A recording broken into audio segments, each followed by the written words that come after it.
So, okay, so we're going to talk about Saxon lesson 5 because that will be your homework tonight.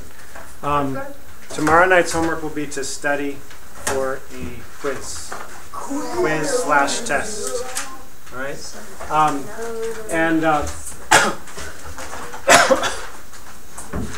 So we're going to first deal with sets.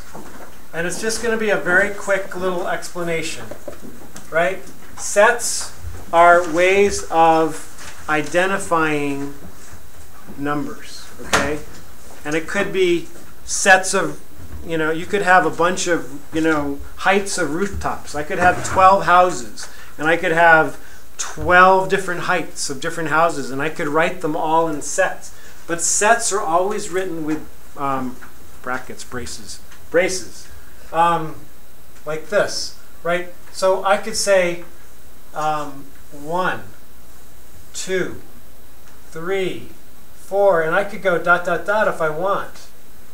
And that would identify a set of all numbers that start at 1, and they're whole numbers, and they keep going through infinity, right? The ... means it goes on forever.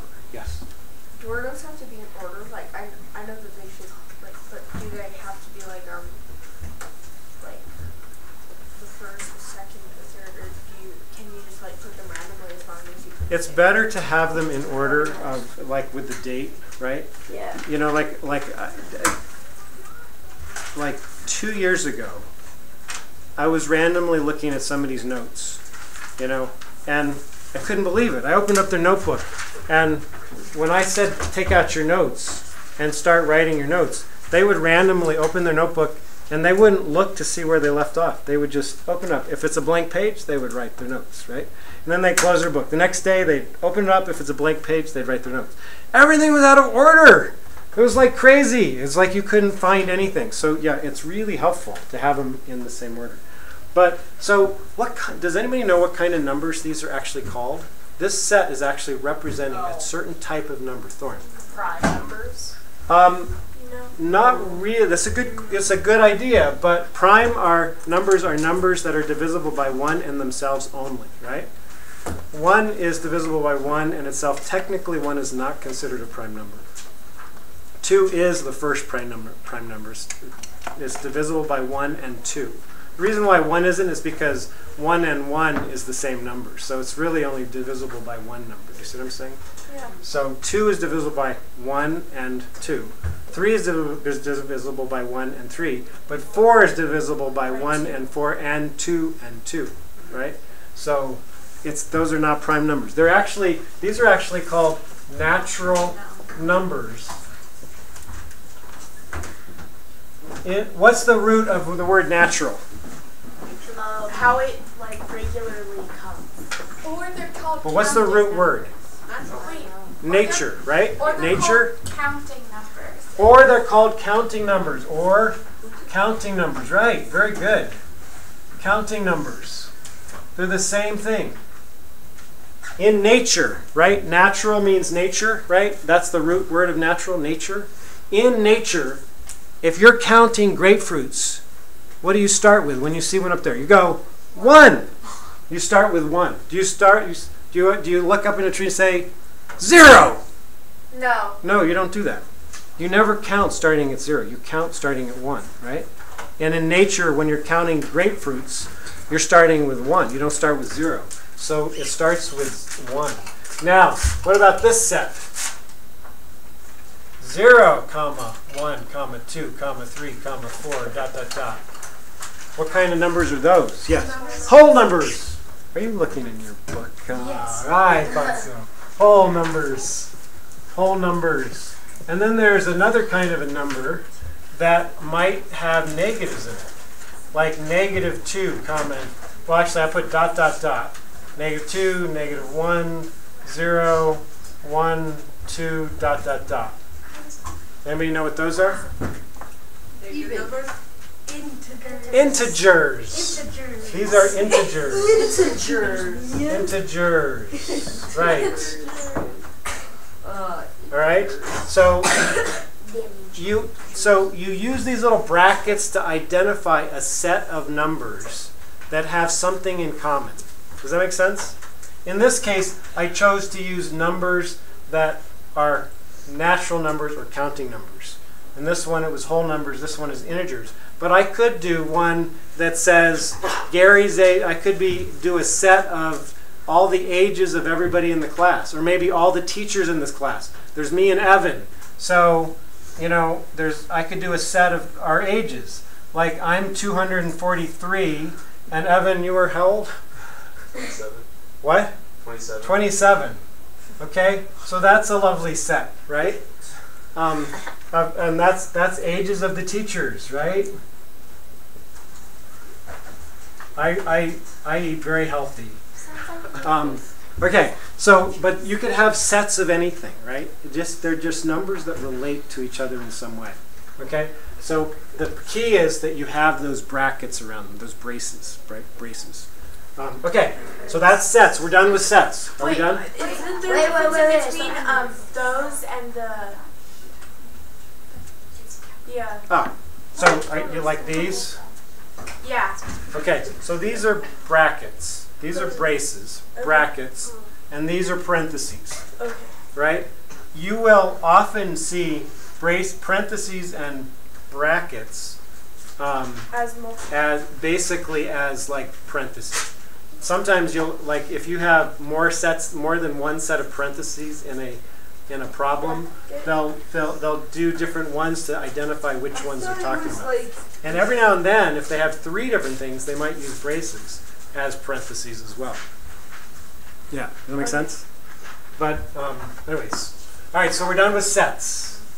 All right. So now it's we're running out of time. absolute value. Now it's absolute value. Absolute value. Absolute value. So absolute value. And the definition of absolute value is this: the distance away from 0.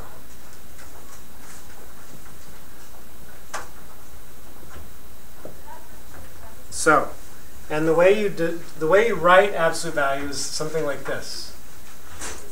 Absolute value of 3, Yes. or absolute value, say, of -5. Okay? Now the thing is, if I have a number line, and here's 0, 1, 2, 3, 4, 5, 6, 7, 8, 9, 10. 1, 2, 3, 4, 5, 6, 7, 8, 9, 10. All right. Where is 3 on this number line? Is it right here? Would you agree with me that's 3? Depends on. Yes. Oh, yeah.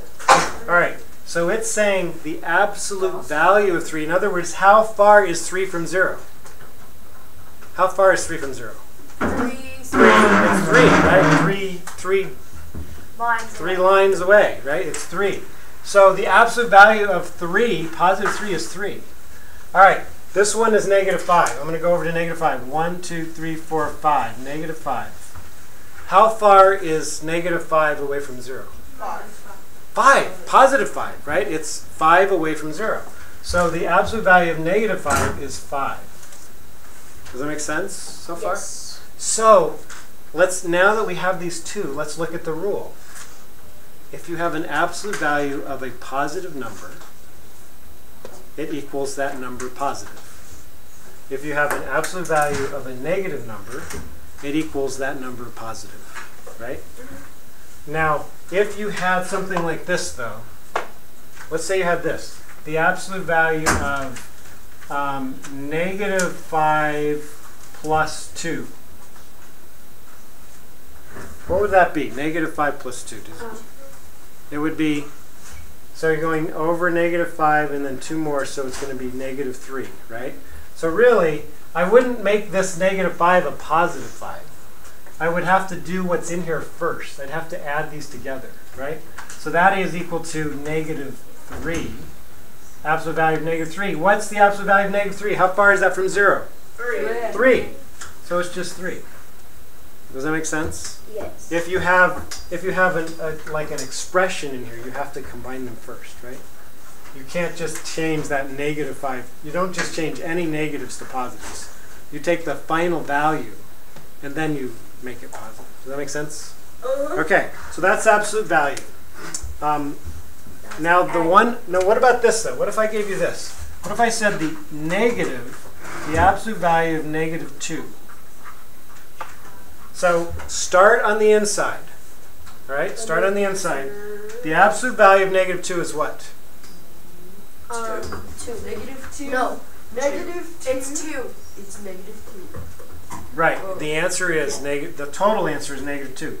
This negative is not affected by the absolute value signs. Does that make sense? Yes. This one is. So that becomes +2, but this negative still rules, right? Because nothing's changed that. Does that make sense? Yes. So then if I didn't have that, it would be 2. Okay. But because of that negative there, It's a negative. it's now -2. So basically what you do is you take the -2 and the -2 equals 2. And then Right. you just add the subtraction sign, Right. which makes it -2. Exactly. Does that make sense? Do you guys get that? Just to 5? Does that make sense? So that's absolute value. And I can't believe I did not leave myself enough room. Do you have a question? Oh, no. You're stretching? Stretching. Okay, can I erase? Yes. Yep. Yeah. All right. Oh, I could have used that number line actually. All right. Now we're going to talk about adding signed numbers. If you have a number line, I should have left my number line up here. I didn't. Okay, 1, 2, 3, 4, 5.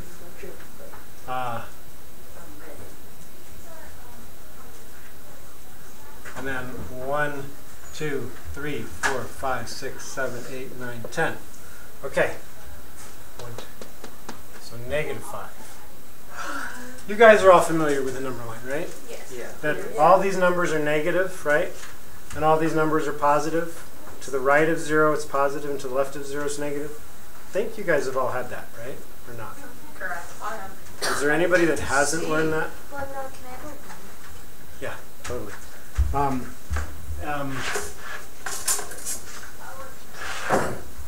So if I gave you something like this, +3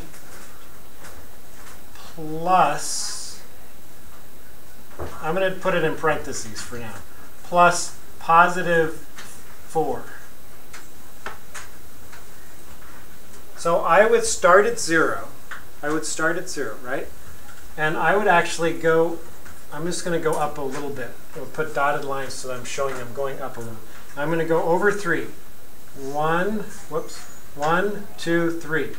And I'm going to stop there, right? And then it says add 4 more. So I'm going to keep going. When it's positive, a number positive, I'm going to always go to the right. Is that, you guys, have you done this before? You guys know this? So I'm going to go 4 more. 1, 2, 3, 4. Right there. So that is my answer. That is a 7, right? 3 plus 4 is 7. That's right. Okay? So when they're the same sign, the answer is that same sign. Now watch this. What if I did this though? -3, parentheses, plus a -4. Okay. So let's try this. Let's try -3. Now from 0, I'm going to start at 0. I'm going to go -3, -1, -2, -3. Okay, you all with me so far? Yeah. I went left because it's negative. That's where all my negative numbers are. And then I have to add a -4. -4 is that way again. Keep going to the left. So 1, 2, 3, 4. Let's see what that gives me. That's -7. So that's -7. So look, my signs here were both positive. I added them. My answer is positive. Both my signs here are negative. I'm adding them together, but they're both going negative. They're both going this way, so I'm adding them negatively, right? Yeah. And I get a -7, right? Now, the harder ones are where they're different signs. When they're the same signs, they're really easy. You just add the numbers and keep the sign. Does that see how we did that? I add the numbers. 3 plus 4 is 7, and they're both positive, so I keep the positive sign. Signs are the same. I add the numbers. 3 plus 4 is 7, and the signs are both negative. I keep the sign -7. But when they're different, like this, -6 plus +2. All right? So for something like that, I'm gonna just clean up my board here now. For my examples, I want to keep it with the 3 and 4. So is it okay if I do like -3 plus +4 for my example? Yeah, that's fine. So for this one that I wrote here, I start at 0, and it says I go to -6. So 1, 2, 3, 4, 5, 6. There's -6. Then you. And then I'm going to just go up a little ways, and it says I'm going to add 2. So I'm going to go, which way do I do when it's +2? To the right, right? So I'm going to go 2, 1, 2. That's my answer. What is that? That is -4, right? Does that make sense? Yes. -6 plus 2 is -4. So the number line is really useful. Tomorrow, hopefully, I'm going to just talk about a way to do it without the number line. What's our homework? Okay? So the homework tonight. Get out your notebooks, your homework binder, homework thingamajiggers. What are they called? Agendas. Thank you. Get out your agendas.